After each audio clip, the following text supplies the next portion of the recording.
నలుగురం గత వారం రోజులుగా అక్కడ ఏం జరుగుతుంది అనేటువంటి విషయంలో విచారణ జరిపినప్పుడు మొత్తం తెలంగాణ కాదు దేశం మొత్తం ఆశ్చర్యపోల్సినటువంటి విషయాలు ఉన్నాయి. అక్కడ ఆ మదర్సాలో 70 మంది విద్యార్థులు చదువుకుంటున్నారు. జిన్నారం దగ్గర ఘర్షణ కారణమైనటువంటి మదర్సాలో 70 మంది విద్యార్థులు చదువుకుంటున్నారు. ఎక్కడోళ్ళు? జిన్నారం వాళ్ళు, బొల్లారం వాళ్ళు, పటాన్చేరు వాళ్ళు, రామచంద్రపురం వాళ్ళు, సిద్దిపేట వాళ్ళు, ఇంకెవరో పక్కోళ్ళేమో అనుకున్నా నేను.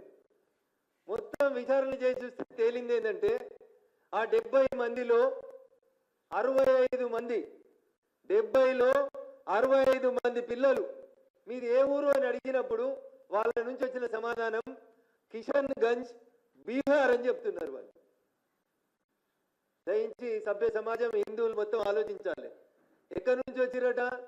కిషన్ గంజ్ అనే జిల్లా నుంచి బీహార్ నుంచి వచ్చినాము అని చెప్తున్నారు.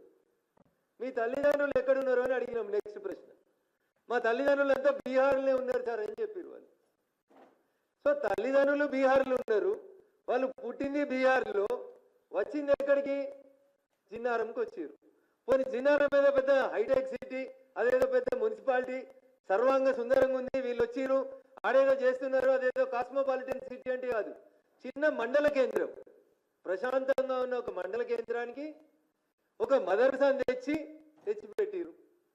బీహార్కి వెళ్ళి పిల్లలు అని చెప్తున్నారు. మాకు అనుమానం ఉంది అది కిషన్ గంజ్ కాదు, బీహార్ కాదు. Kishanganj is adjacent to Bangladesh. బంగ్లాదేశ్కి కిషన్ గంజ్కి మధ్యలో బార్డర్ ఉంటుంది, గీత.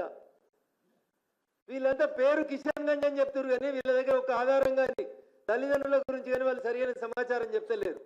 బహుశా ఈ మదర్సాలో ఉన్న 65 మంది కూడా బంగ్లాదేశ్ నుంచి వచ్చి జిన్నారంలో శిక్షణ పొందుతున్నట్టు నాకు అనుమానంగా ఉంది. ఇదే విషయం నేను రాష్ట్ర డీజీపీ గారిని కలిసినప్పుడు చాలా స్పష్టంగా చెప్పినాను.